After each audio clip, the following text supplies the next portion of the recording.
Okay. Yeah, Um, that needs a shout well, out.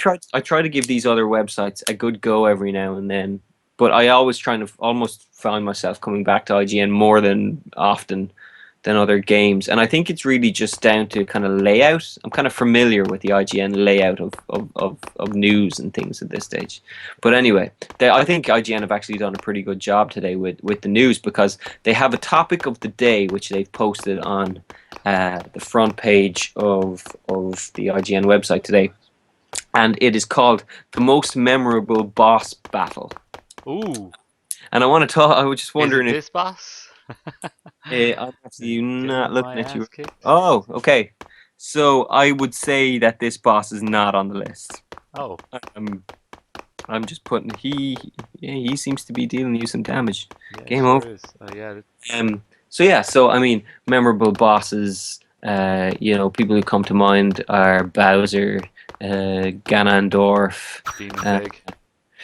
yeah, yeah, totally. What else? I mean, when you think of iconic Oh, boss, wow. Mundus, Devil May Cry 3? Or Devil May Cry, excuse me. yeah, nah, no, never really into that. Oh my Uh, god. what would you quantify as a boss? So if anybody's listening to us and they're on the if they're on the page, uh, get in the chat and tell us who your favorite memorable bosses are. Um, to me, I never liked Bowser. Right? I never thought Bowser was particularly good as a boss. He looks great. Oh, okay. Because I actually thought you were more of a Mario man than a Zelda man, to be perfectly honest with you. No, I was kind of like, I mean, kind of half and half, I guess. So I played. So the first Zelda game I played was A Link to the Past, right? And I love that game. But then the next Zelda game I properly played would have been Ocarina of Time, and there was not really much in between those two. Um, and You so I had Link's Adventure DX, or a mutual friend of ours had. no, that wasn't me. Well, that was No, our mutual friend, so mutual friend must have been, yeah. So which I still have, and someday he's gonna. I don't know. Hopefully he's he's gonna forgotten. find out. He's gonna get you. Yeah. Oh, Uh, yeah. um, But I but actually was in the same boat. Link to the Past was actually my first Zelda as well, but not a bad way to get into it, is it? no, like Yeah. phenomenal game. But in terms of boss battles, what would be my favorite boss battle? I mean, I think bosses are dying very slowly in video games. I don't know Oh, what you. yeah. Well, they're gone, really, aren't they? There's no more getting to the end of the stage and here's the Yeah, boss. yeah. And So I it's this think, old side scroller sort of notion where you are in a platformer game. You figure out the kind of the timing of jumping, you figure out how to get oh through certain yes, sections, and then you get to the end where you have this guy who always kills you when you get to him, but you have to put up with and get better at this piece of platforming that's before him, and you get better and better and better at the bit before him, but it takes this long time to figure out how to beat him. Right, that's what I think a great boss battle is. and yeah, i think and I think, obviously the classic Nintendo games. We were talking. This is probably going to be a fairly heavy Nintendo episode. yeah. So the classic Nintendo games. You have Super Metroid. Oh Uh, yes, you have Prime, Prime. Yeah, you have all the Mario games, and Star then Fox, Star Fox F is a great Zero. example. Yeah, yeah. Well, F Oh, Zero. bosses. Sorry, no, sorry. Excuse me. We're on bosses. No, but just F Zero in general. Well, Yeah, actually, there was the ghost at the end of F Zero GX, the developer ghosts, and you could, and the yeah, actual final boss was a yeah. disaster. I don't know. Yeah, but anyway. So I don't know. Who's your favorite boss? Pick one straight away. Has to be Ganon, As really, we, doesn't it? Yeah. yeah, it's got to be Ganondorf or Yeah. Ganon for. No, no, no. Ganon, Demon Pig Ganon. Right. That's Okay. that's his name. That's what he's called in Twilight Princess. But it's Ganon from Ocarina, I have to say, because I really felt like that was the most uh, Yeah. So cli- if not if climactic. anybody is thinking of following us on Twitter or looking up our Twitter pages, my picture for my Twitter page, which is at derpyderder, is a picture of Link. and Ganon from Ocarina of Time, right? And I remember buying Nintendo official magazine, was it maybe 3 months before Ocarina of Time's release, and there was a huge poster of that image came out, and that like just sealed the deal for this game for me, because it is just the coolest. He's just looks so scary. He's probably the Yeah, age I. just He looks just so scary, and because massive, the like, yeah, graphics was such a massive leap at the time, it was just like, my God, who is this guy? And he yeah. seemed like 20 foot tall, and Link is this scrawny little dude with his gay green tunic on, trying to fight him off. And so yeah, so I still have that poster on the back of my door at home No in my way. yeah, where my parents live, Nice. and it's just awesome. Yeah, so I'm gonna pick him as well. I Yeah. mean, yeah. So But I mean, yeah. like So that's. I mean, I feel that the bosses that they do, like that Nintendo go to the effort of, you know, putting design work into like proper bosses. All Nintendo bosses are memorable. Like, they're done so well. Like, I mean, yeah, even Gary Oak, people hate him to this day. I mean, I think that's a fair point, but I think you also have to accept now these days that Nintendo is not developing novel characters in any way, really. Oh no, It's no, no, no, nothing new. completely it is completely reliant on the old classics, and it's now just putting them in 3 year cycles, and putting a new coat of paint on things. And of course the gameplay is great because it's classic gameplay for most Mm. of these games, but it's really not pushing itself forward. And I mean, again, we might come back to this later on, but I think long term that does Nintendo no favors whatsoever, because the people who really love Nintendo are now the same age we are.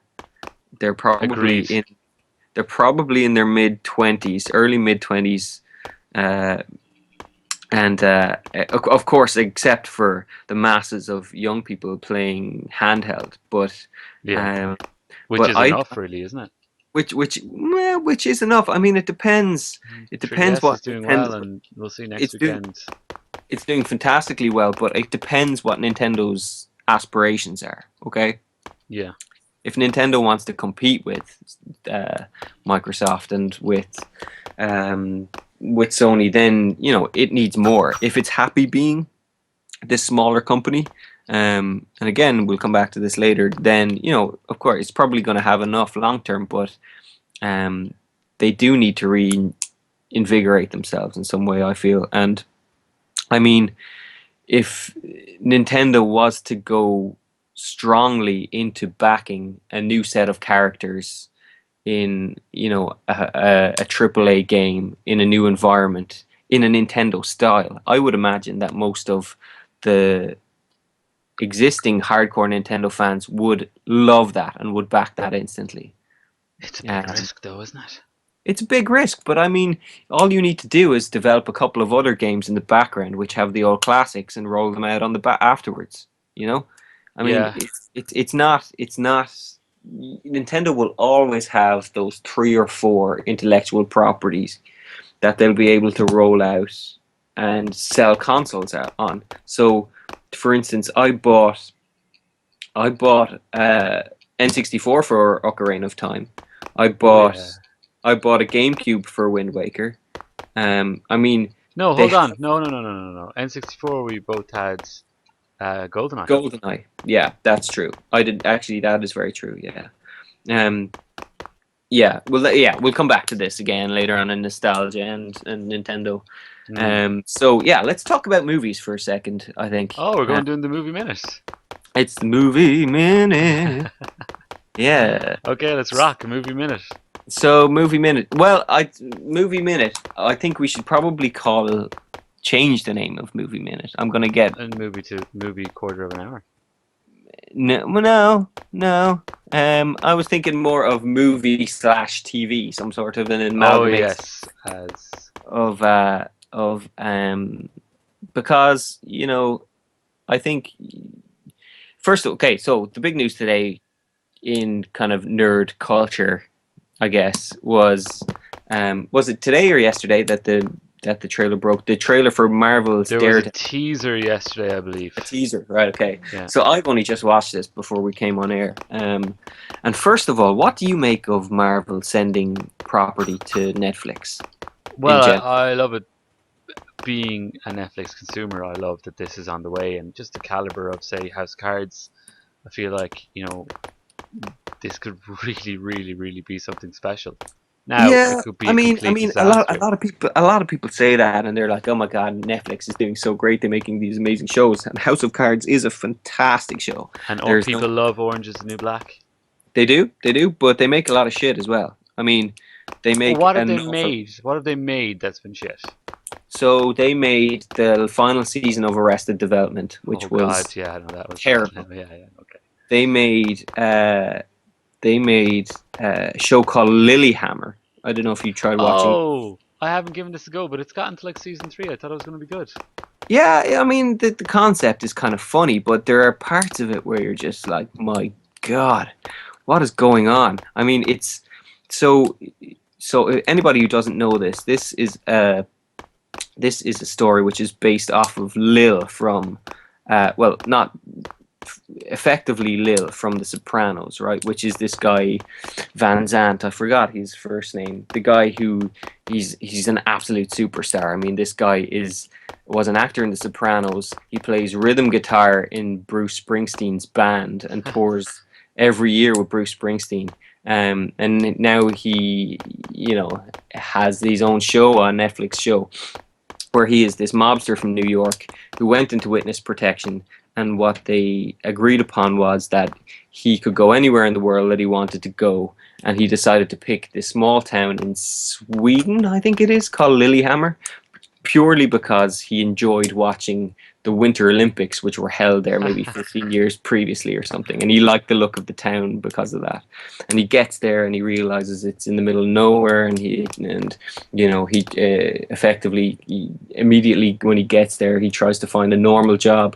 But of course, he ends up running this strip club bar and begins intimidating people who are in this sleepy town in the middle of nowhere.